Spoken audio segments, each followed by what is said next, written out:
आज वीर बाल दिवस भी है। गुरु गोविंद सिंह जी महाराज के 2 साहिबजादों का शहीदी दिवस है। इस मौके पर देश भर में कार्यक्रम आयोजित किए गए। वीर बाल दिवस पर प्रधानमंत्री नरेंद्र मोदी ने दिल्ली में बच्चों के साथ संवाद किया। भारत मंडपम में हुए इस प्रोग्राम में पीएम मोदी ने बहादुरी पुरस्कार से सम्मानित 17 बच्चों से मुलाकात भी की। देश भर के कई स्कूलों के बच्चों को इस प्रोग्राम के लिए दिल्ली बुलाया गया था। इस मौके पर पीएम मोदी ने कहा कि बाल वीरों ने अपने प्राणों की आहुति देकर यह सबक दिखाया कि हिम्मत और साहस का उम्र से कोई लेना देना नहीं होता। मोदी ने कहा कि वीर साहिबजादों ने शहीद होना मंजूर किया, लेकिन अपना धर्म नहीं बदला, अपनी आस्था नहीं बदली। उधर लखनऊ में भी वीर बाल दिवस पर बड़ा प्रोग्राम हुआ। मुख्यमंत्री आवास पर हुए इस कार्यक्रम में मुख्यमंत्री योगी आदित्यनाथ ने अफगानिस्तान, पाकिस्तान से लेकर बांग्लादेश की बात की।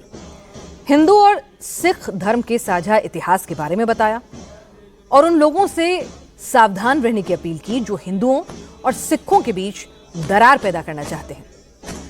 योगी ने कहा कि अफगानिस्तान में अब नाम मात्र के सिख बचे हैं। पाकिस्तान में उन पर अत्याचार हो रहा है। बांग्लादेश में अल्पसंख्यकों के साथ हो रही हिंसा को पूरी दुनिया देख रही है। योगी ने कहा कि काबुल में क्या हुआ, पाकिस्तान में क्या हुआ, बांग्लादेश में क्या हो रहा है, इस सब से सबक सीखना चाहिए।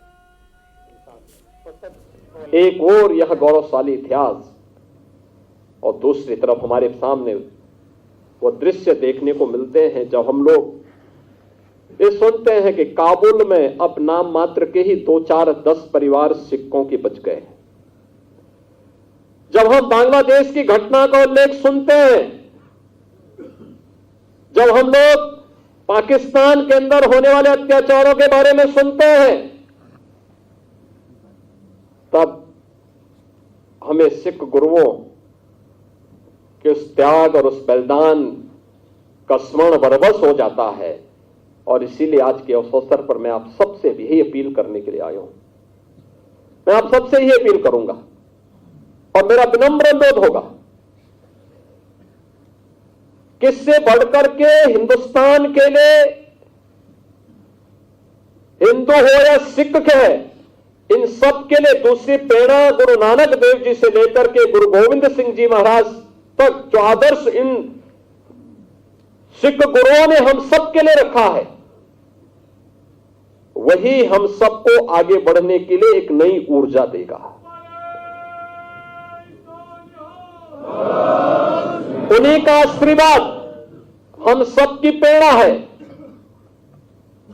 और उस प्रेरणा से जब हम लोग आगे बढ़ेंगे तब काबुल होने से बच पाएंगे, तब बांग्लादेश होने से बच पाएंगे, तब किसी ननकाना साहब के लिए हमें आंदोलन या संघर्ष करने की नौबत नहीं आएगी, बल्कि स्वतःस्फूर्त भाव के साथ वो हम सबको प्राप्त होगा। इसके बाद योगी ने कहा कि सिखों ने हमेशा हिंदुओं की रक्षा की है। सनातन की रक्षा के लिए सिखों ने बड़ी बड़ी कुर्बानियां दी, लेकिन अब हिंदुओं और सिखों के बीच दरार पैदा करने की कोशिश हो रही है।